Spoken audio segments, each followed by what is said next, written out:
নমস্কার বন্ধুরা, আমাদের গল্পকথা চ্যানেলে তোমাদের সকলকে স্বাগত। আজ চলেছি মৃণালিনীদির বাড়ি। তাকে আমরা সবাই ভালোবেসে মিনুদি বলে ডাকি। মিনুদির বাড়ি যাবার পথে আমাদের বসার যে অভিজ্ঞতা তার বলে বোঝাবার নয়।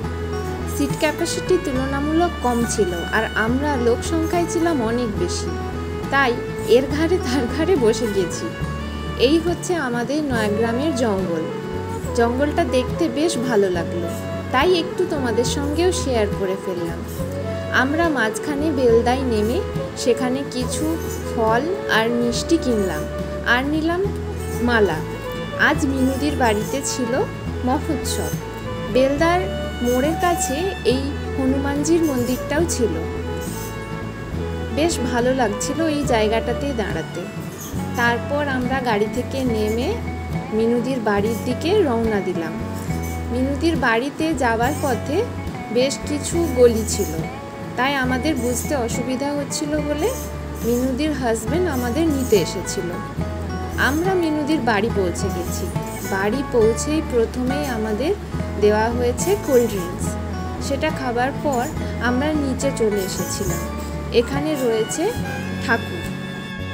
এবার মহাপ্রভুর দর্শন সেরে প্রণাম করে চন্দনের ফোঁটা কপালে লাগিয়ে আমরা চলে গেলাম মহাপ্রসাদ গ্রহণের জন্য।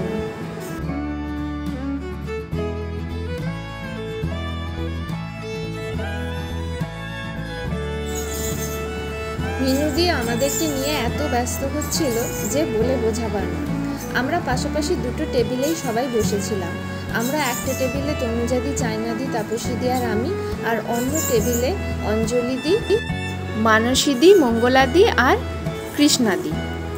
আমাদের প্রথমেই পাতে পড়ল মহাপ্রভুর প্রসাদ, তারপর ঝুরি ঝুরি আলু ভাজা আর ফ্রাইড রাইস, আর তার সাথে ছিল চানা পনির।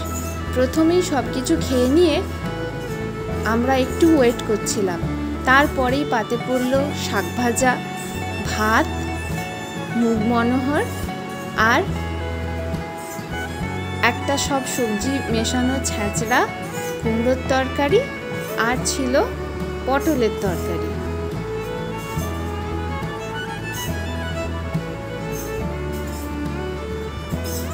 আমার এই মহাপ্রসাদ খেতে বেশ ভালো লাগে। তারপর পাতে পড়ল মিষ্টি, পাঁপড়, চাটনি, রসগোল্লা আর পায়েস। এদিকে চায়নাদি পাঁপড় খেতে ব্যস্ত আর অন্যদিকে তাপসীদি জল খেতে ব্যস্ত। খাওয়া দাওয়া সেরে মিনুদির সাথে দেখা করে আমরা এবার রওনা হব বাড়ি যাবার পথে। এটা সুবর্ণরেখার ব্রিজটাও বেশ ভালো লাগছিল। আর আজ ওয়েদার ছিল